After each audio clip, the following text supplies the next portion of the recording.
Hi everyone, welcome to this video about Three.js and creating stuff. I'm Bobby. Let's make some cool stuff. So I've got a really basic scene set up here where I'm importing the library and setting up the scene.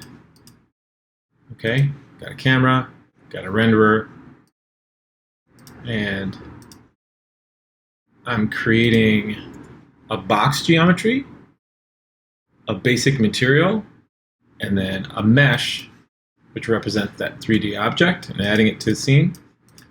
And then in this looping function here, after I call it, I just call it again and again using this request animation frame method to just continually update the box. So just to give you an idea, like if I just comment out the Y, now it's just rotating on the X-axis, or it's just rotating on the Z-axis, or the Z and the Y-axis, or really fast on the Z-axis and slower on the Y, that kind of thing. And we can change the appearance of the box with a normal material. I'm going to remove this color bit. And now each face has a different color, and that color changes as the orientation of the box changes. Let's make that a sphere instead. And now we've got this ball which is rotating around, and I want to be able to see the different faces of that a little more clearly. I think it's called shading, 3 flat shading. And now each face is clearly has a nice hard edge, and you can see that. Like so. Great. So what other fun stuff can we do with this thing here? We could add a bunch of them and animate them in different ways. I think let's start with adding a bunch of balls, not boxes anymore.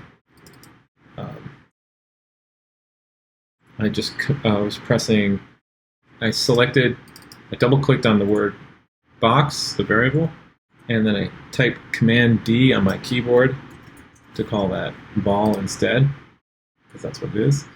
And instead of just adding one ball, let's add a bunch.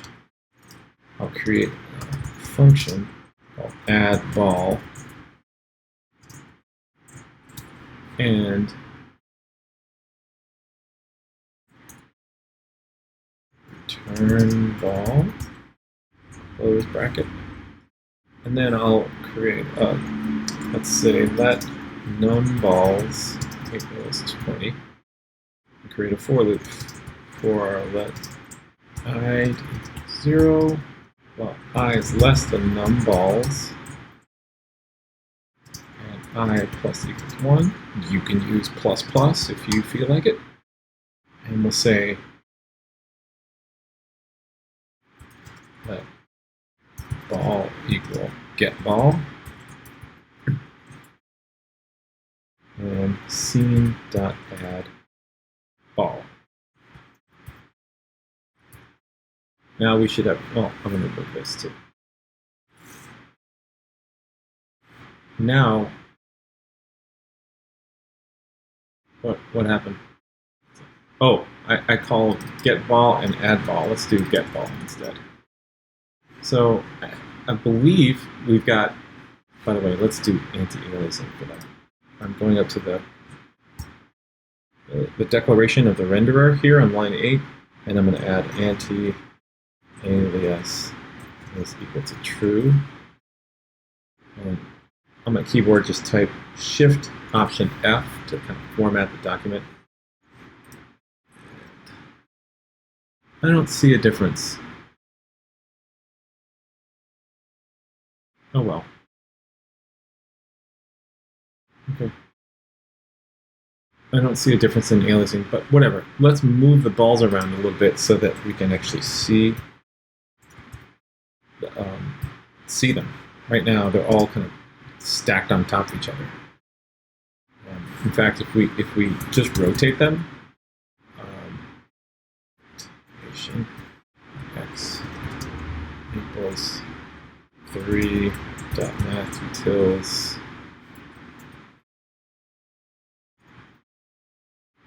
random.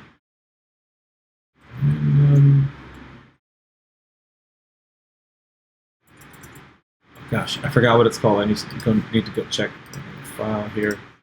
It's called rand float spread.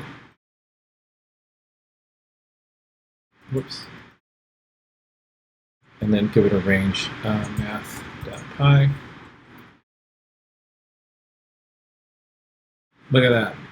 So the balls are all randomly rotated on the x-axis.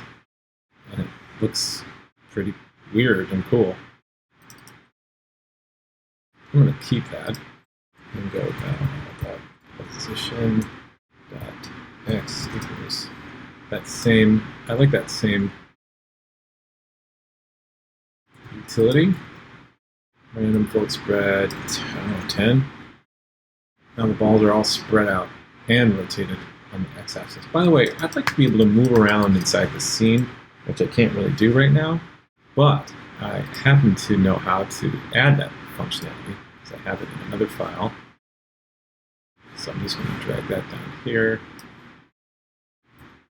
And I'm copying this line, which imports this tool called the orbit controls. And then I'll copy and paste these lines here, which instantiate that tool by creating a new orbit controls, passing in the camera and the canvas, the DOM element, then setting its target to the middle of the scene and updating it. So now if I save, I can use my mouse, click and drag to move around inside the scene, and I can use the scroll wheel or the magic mouse to zoom in and out. Much more useful. Let's spread those balls out on the z-axis as well. By the way, instead of copying and pasting that line, I could highlight the line and then on my keyboard type Command-Shift-D to do the same thing. And I'll change X to Z, save it. Oh, that's rotation. Darn it. I copied the wrong line. Let's try that again. D, and then I'll take this to Z. Now, the balls are all spread out on a plane. Let's move the camera position back a little bit further, like 6, Command-Shift-D, and change the Y position as well to 3. That way I don't have to zoom out every time, because I'm already zoomed out. Cool. Pretty cool, right? Now, I think I'm going to end there, and in the next video, I'll go through each ball, determine if it's intersecting with another ball, and then tell them to push each other apart until they're no longer intersecting. And I think that would be a nice, interesting interaction. So all the balls will repel each other until they're not overlapping anymore. Sound cool? I think it does. Thanks for tuning into my channel. See you next time.